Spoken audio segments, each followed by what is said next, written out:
What's up guys, Chris here for Crisis Point and welcome back to the channel. And today we'll be taking a look at the realme GT Neo 3. Now I've been using this for the past 2 weeks now, roughly. And in this video we'll be talking about a few things that really caught my attention while using this as my daily driver. And with that said, let's do this.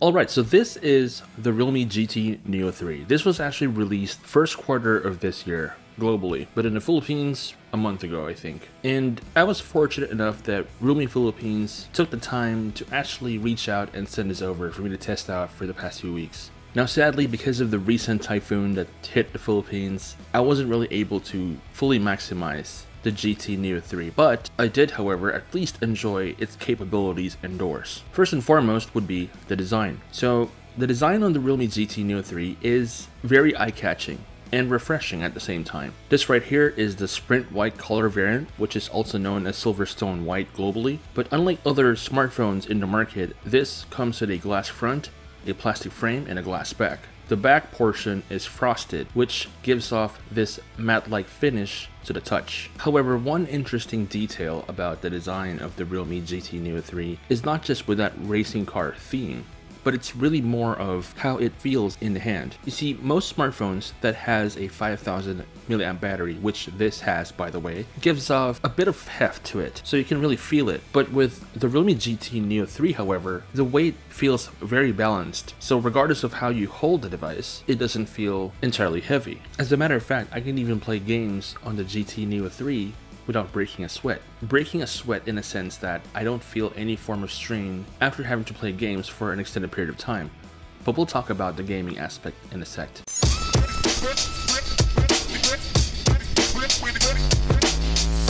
Now as far as the display is concerned, the GT Neo 3 has a 6.7-inch AMOLED display. This comes at a 20:9 aspect ratio and 120Hz refresh rate, with support for HDR10+. Now the device comes pre-installed with a screen protector, but underneath that, it is equipped with Corning Gorilla Glass 5. In a nutshell, you're basically treated with a flagship grade screen. Of course, you can't have a gaming smartphone without having to have a high refresh rate, so the GT Neo 3 does come with 120Hz, which can easily be adjusted depending on your preference. I mean, I know for a fact that a lot of people would like the high refresh rate, but me personally, I don't see high refresh rates as a big deal when it comes to smartphones, especially that I just often watch content or play games. And for the most part, the overall gaming experience for me personally doesn't actually elevate anything as far as high refresh rates is concerned. It's really more on how the game performs on the mobile device. But it is nice to have, considering the price point of the GT Neo 3. Now I've seen other smartphones with the same MediaTek Dimensity 8100 chip at the helm, but usually there is a compromise with the screen, be it an IPS LCD panel and such. With the GT Neo 3, sure, the price is a little bit higher, but you're getting a AMOLED display with a 1080p screen and 120Hz refresh rate. That's a killer combo right there for any smartphone that is in the 20 to 30,000 peso price range. And considering that most consumers nowadays are so into K-pop and K-drama, where most of the aesthetics of what they're watching is so vibrant and colorful, then definitely any consumer who's into those things would truly enjoy the viewing experience of using the Realme GT Neo 3 for that purpose. So now let's talk about the gaming aspect.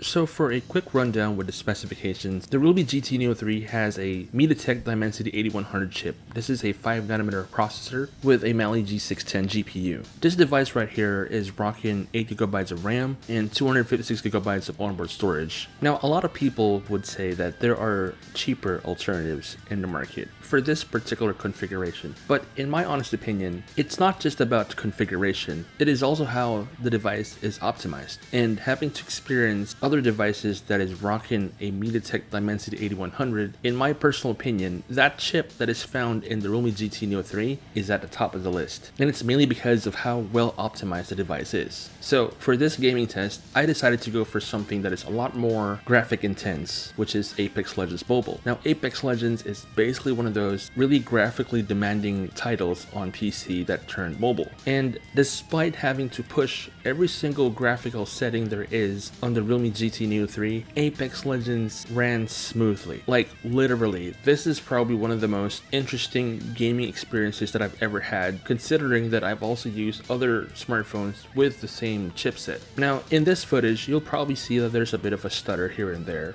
but that's not exactly because of the phone itself. It's actually more of the internet connection at this time, as I was playing on mobile data, and we all know that mobile games are more optimized with devices that is rocking a Snapdragon chip over a MediaTek Dimensity chip. That's basically it. But as far as the overall gaming experience goes with Apex Legends on the GT Neo 3, it was stellar. It was a very amazing experience. Probably the most noticeable thing that I could pinpoint is that I didn't really experience any form of heating while playing for about an hour and a half. And of course, considering that the GT Neo 3 is rocking a 5000 mAh battery, even if the GT Neo 3 was that optimized, any graphical intense game can easily drain the battery. On a positive note, because the GT Neo 3 has support for 80-watt fast charging, I was able to hit 100% in roughly less than an hour, more or less like 30 minutes or so. So, you know, it's not really a deal breaker in my honest opinion. Now, in terms of photography, sadly I wasn't able to test this feature out, and it's mainly because of the recent typhoon that hit the Philippines. But I think at this point in time, I can safely assume that the camera performance of the realme GT Neo 3 is going to be epic. It does have a 50 megapixel lens, which is a Sony IMX766, pretty much the same flagship lens you'd see with other smartphones in the market that is claiming to be a flagship smartphone in 2022, paired with an 8 megapixel ultra wide and a 2 megapixel macro lens.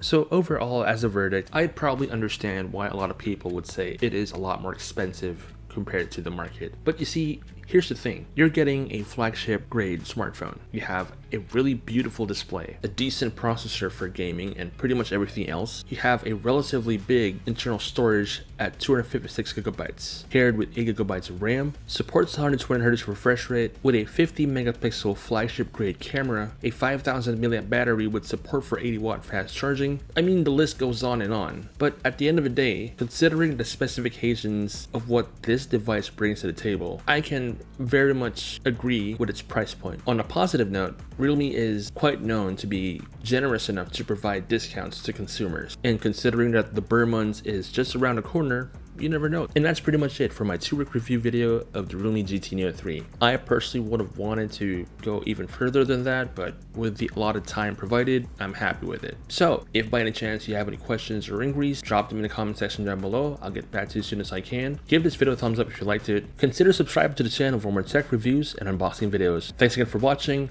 This is Chris once again from Crisis Point, and I'll catch you in the next.